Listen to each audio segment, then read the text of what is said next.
not the smooth turnaround that I wanted. I haven't made that many videos. This will be all about our first month here.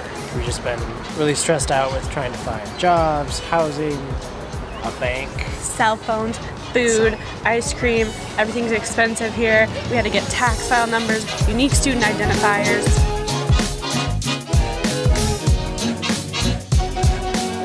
We're trying to do this inconspicuously so that people don't judge us for walking the streets while filming ourselves, because that just makes you look like a little millennial, and we don't buy into that stereotype. Anyway, we've been in Australia for how long now? Just over a month. Oh, month okay. And a couple days. Yeah. First week, we stayed at a hostel. Yep. We literally slept.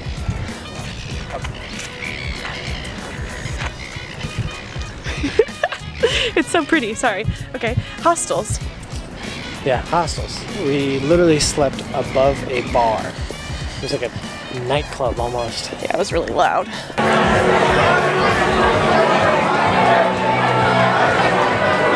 And that was the same place we ate breakfast in the morning. It was called the Red Eye Bar, which is ironic because it gave me pink eye. Twice. Remember that? Right when we left and got into our new place. I don't think that's for us. We made it. Our new home. Alright, now we gotta put the bags down and call them. Yeah.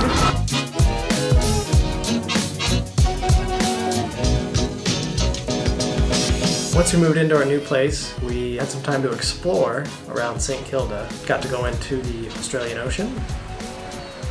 And we settled at the Catan Gardens. Traded sheep for wheat. Settled. And then we also saw some real life cricket players. Check it out. Chirp, chirp, chirp, chirp. Anybody hear the sound of the crickets? Cricket players, I'm pretty sure that's what that is. When we first got here, there was a ton of festivals almost every weekend, but the biggest one was Moomba Festival. We might have gotten a little too drunk. Hi babe, where are we? Moomba Festival! Moomba!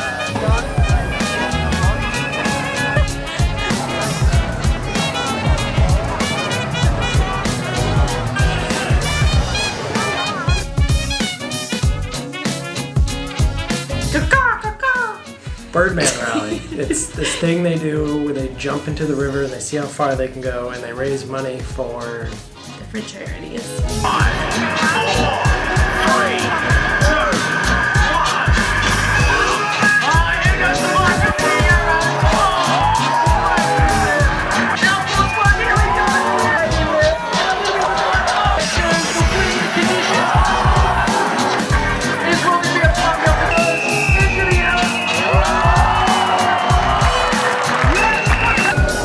Today we are going to a job interview. First train ride, how do you feel? Oh, it was scary. Yeah. From beginning to end, I was trembling. Yeah, we didn't know what we were doing. Okay, now we gotta find our job. So we missed the interview. We were 5 minutes late. 3 minutes. That 3 guy minutes. was just harsh, man. Yeah, and he was like, I already got started, blah, blah, blah.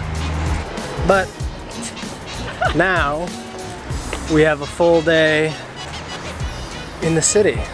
We're gonna go explore that. watermelon net dollar. $1 a kilo watermelon net dollar. $1 a kilo watermelon net dollar. $23 a box of sauce tomatoes.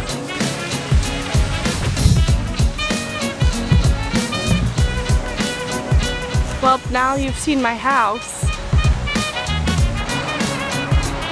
Today on Learning with Aubrey, columns. Let's talk about them. Columns are different than rows when you look at the periodic table. What kind of column is this? What kind of column? Corinthian, right? I don't know, man. Google it before you Nice. Where are we now? We transported. Chinatown. No, we're in China. Town.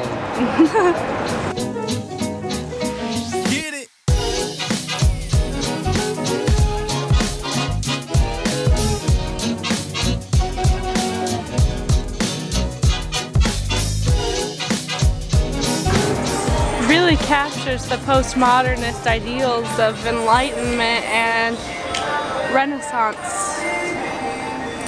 Yeah, Renaissance. That's what I got too.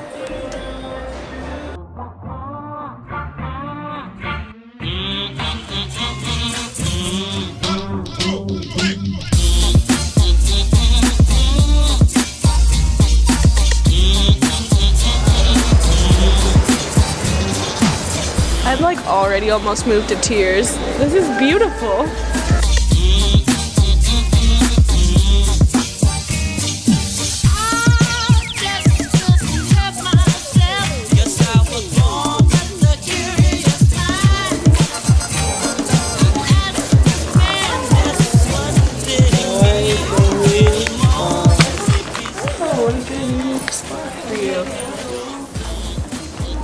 Just put mine right there.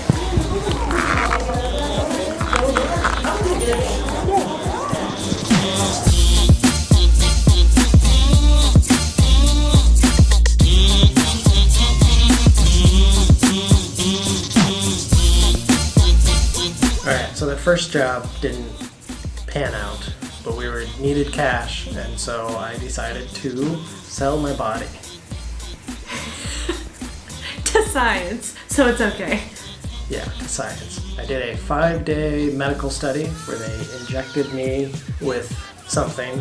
I can't believe it. Literally, it's a drug that's never been tested in humans before, but we're just like hard up for cash, so Kevin's like, alright, harvest my body.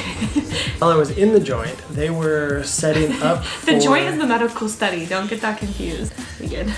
Anyways, while I was in there, they were setting up Formula One Grand Prix. Got out the next day, we decided to see how close we can get. We didn't buy tickets, it was too expensive, we still didn't have a lot of money. We were able to get pretty close.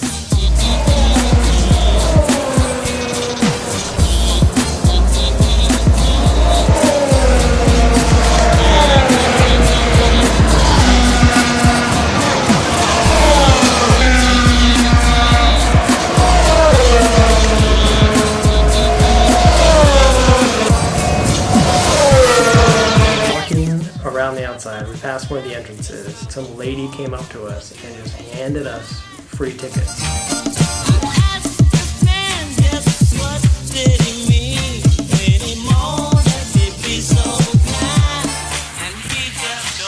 Still jobless, didn't have a lot going on, but there is a theater literally right across the street.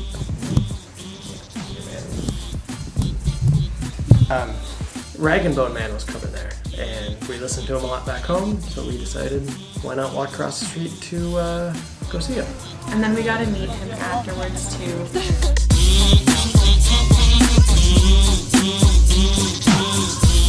Alright, so the next thing we did was Anzac Day. What time is it? Like 5:30.